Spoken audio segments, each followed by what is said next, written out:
Pas aventurës në shtëpinë më të famshme në Shqipëri, Egli Taku ka filluar një kapitull të ri në jetën e saj dhe nuk është vetëm. E ftuar në një emision, ajo ka folur hapur për rrugtimin e saj pas daljes nga shtëpia më e famshme në Shqipëri.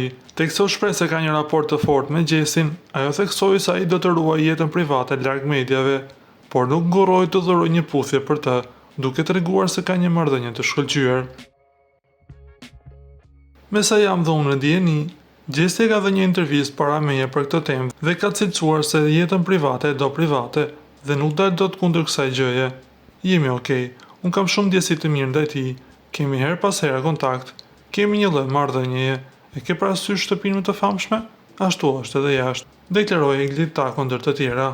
Më pas ajo tha se ka parë videon ku Gjesti gjatë një koncerti live ka puthur bluzën me fotografinë e tyre dhe reagoi për këtë veprim të Gjestit.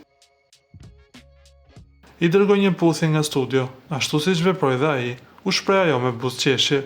Megjithatë, Egli theksoi se nuk ka më çfarë të shtojë mbi marrëdhënien me Gjestin, duke respektuar dëshirën e tij të shprehur në një emision për të mbajtur privatësinë e tyre larg vëmendjes publike. Egli Taku gjithashtu theksoi se është gati për një kapitull të ri në industrinë e muzikës. Ju lutem klikoni tek butoni subscribe për të marrë të rejat më të fundit nga showbizi shqiptar.